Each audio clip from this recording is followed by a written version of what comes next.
परम पूज्य गुरुदेव और वंदनीय माता जी की चरणों में कोटि कोटि प्रणाम। आप सभी को प्रणाम। स्त्रियों को गायत्री मंत्र का अधिकार है या नहीं, वेद का अधिकार है या नहीं, आइए आज हम सभी जानते हैं इसके विषय में पूज्य गुरुदेव के क्या विचार हैं। भारतवर्ष में सदा से स्त्रियों का समुचित सम्मान रहा है। उन्हें पुरुषों की अपेक्षा अधिक पवित्र माना जाता रहा है। स्त्रियों को बहुधा देवी संबोधन से संबोधित किया जाता है। देवताओं और महापुरुषों के साथ उनकी शक्तियों के नाम भी जुड़े हुए हैं। सीताराम, राधे श्याम, गौरी शंकर, लक्ष्मी नारायण। धार्मिक, आध्यात्मिक और ईश्वर प्राप्ति संबंधी कार्यों में नारी का सर्वत्र स्वागत किया गया है और उसे उसकी महानता के अनुकूल प्रतिष्ठा दी गई है। वेदों पर दृष्टिपात करने से स्पष्ट हो जाता है कि वेदों के मंत्र दृष्टा जिस प्रकार अनेक ऋषि हैं, वैसे ही अनेक ऋषिकाएं भी हैं। ऋषि केवल पुरुष ही नहीं हुए हैं, वरन अनेक नारियां भी हुई हैं।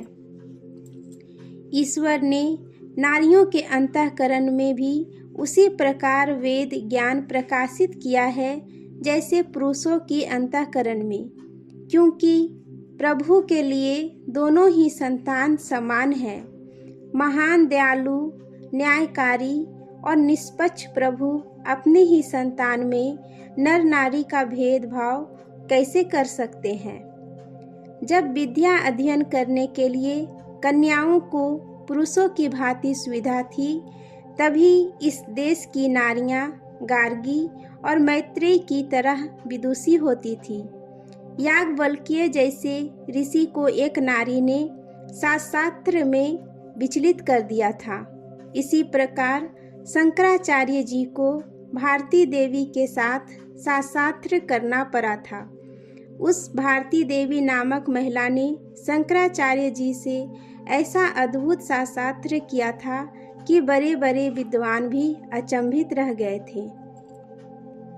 आज जिस प्रकार स्त्रियों के शास्त्रार्थ अध्ययन पर रोक लगाई जाती है, यदि उस समय ऐसे ही प्रतिबंध रहे होते तो याज्ञवल्क्य और शंकराचार्य से टक्कर लेने वाली स्त्रियां किस प्रकार हो सकती थी। प्राचीन काल में सभी नर नारियों को अध्ययन की समान सुविधा थी। स्त्रियों के द्वारा यज्ञ का ब्राह्मण बनने तथा उपाध्याय एवं आचार्य होने के प्रमाण मौजूद हैं। गायत्री मंत्र का स्त्रियों को अधिकार है या नहीं, यह कोई स्वतंत्र प्रश्न नहीं है। अलग से कहीं ऐसा विधि निषेध नहीं कि स्त्रियां गायत्री जपे या न जपे। यह प्रश्न इसलिए उठता है, यह कहा जाता है कि स्त्रियों को वेद का अधिकार नहीं है, चूँकि गायत्री मंत्र भी वेद मंत्र है, इसलिए अन्य मंत्रों के भांति इसके उच्चारण का भी अधिकार नहीं होना चाहिए। स्त्रियों को वेदाधिकार न होने का निषेध वेदों में नहीं है। वेदों में तो ऐसे कितने ही मंत्र हैं जो स्त्रियों द्वारा उच्चारण होते हैं। स्त्रियों के मुख से वेद मंत्रों के उच्चारण के असंख्य प्रमाण भरे पड़े हैं। उन मंत्रों में स्त्रीलिंग की क्रियाएं हैं जिनसे स्पष्ट हो जाता है कि स्त्रियों द्वारा ही प्रयोग होने के लिए है। ऋग्वेद के एक मंत्र के अनुसार, सूर्योदय के समय मेरा सौभाग्य बढ़े, मैं पति देव को प्राप्त करूं, विरोधियों को पराजित करने वाली और सहनशील बनूं, मैं वेद से तेजस्विनी प्रभावशाली वक्ता बनूं, पति देव मेरी इच्छा, ज्ञान व कर्म के अनुकूल कार्य करे, मेरे पुत्र भीतरी व बाहरी शत्रुओं को नष्ट करे, मेरी पुत्री अपने सद्गुणों के कारण प्रकाशवती हो, मैं अपने कार्यों में पति देव के उज्जवल यश को बढ़ाऊं। यजुर्वेद के एक मंत्र के अनुसार कहा गया है, हम कुमारियाँ उत्तम पतियों को प्राप्त कराने वाले परमात्मा का स्मरण करती हुई यज्ञ करती है, जो हमें इस पितृ कुल से छुड़ा दे, किंतु पति कुल से कभी वियोग न कराए।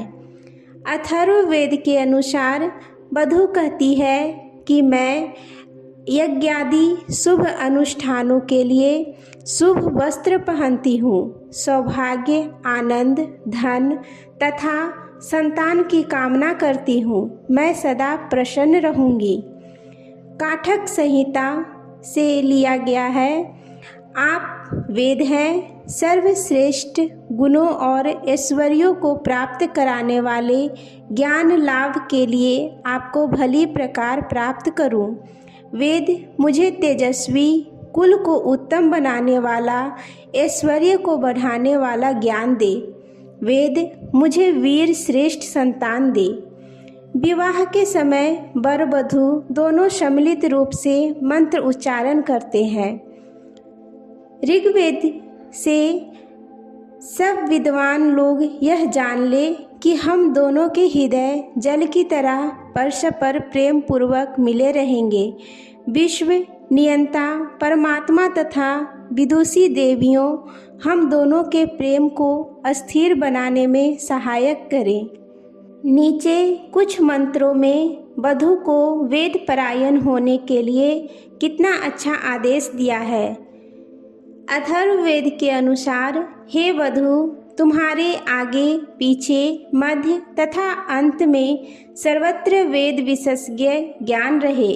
वेद ज्ञान को प्राप्त करके तदनुसार तुम अपना जीवन बनाओ। मंगलमयी, सुखदायिनी एवं स्वस्थ होकर पति के घर में विराजमान और अपने सद्गुणों से प्रकाशवान हो। यजुर्वेद के एक मंत्र के अनुसार कहते हैं, हे स्त्री, तुम कुलवती, धृत आदि पौष्टिक पदार्थों का उचित उपयोग करने वाली, तेजस्विनी, बुद्धिमती, सत्कर्म करने वाली होकर सुखपूर्वक रहो। तुम ऐसी गुणवती और विदुषी बनो कि रुद्र और वसु भी तेरी प्रशंसा करें। सौभाग्य की प्राप्ति के लिए इन वेद मंत्रों के अमृत का बार बार भली प्रकार पान करो। विद्वान तुम्हें शिक्षा देकर इस प्रकार की उच्च स्थिति पर प्रतिष्ठित कराए। यह सर्वविदित है कि यज्ञ बिना वेद मंत्रों के नहीं होता और यज्ञ में पति पत्नी दोनों का सम्मिलित रहना आवश्यक है।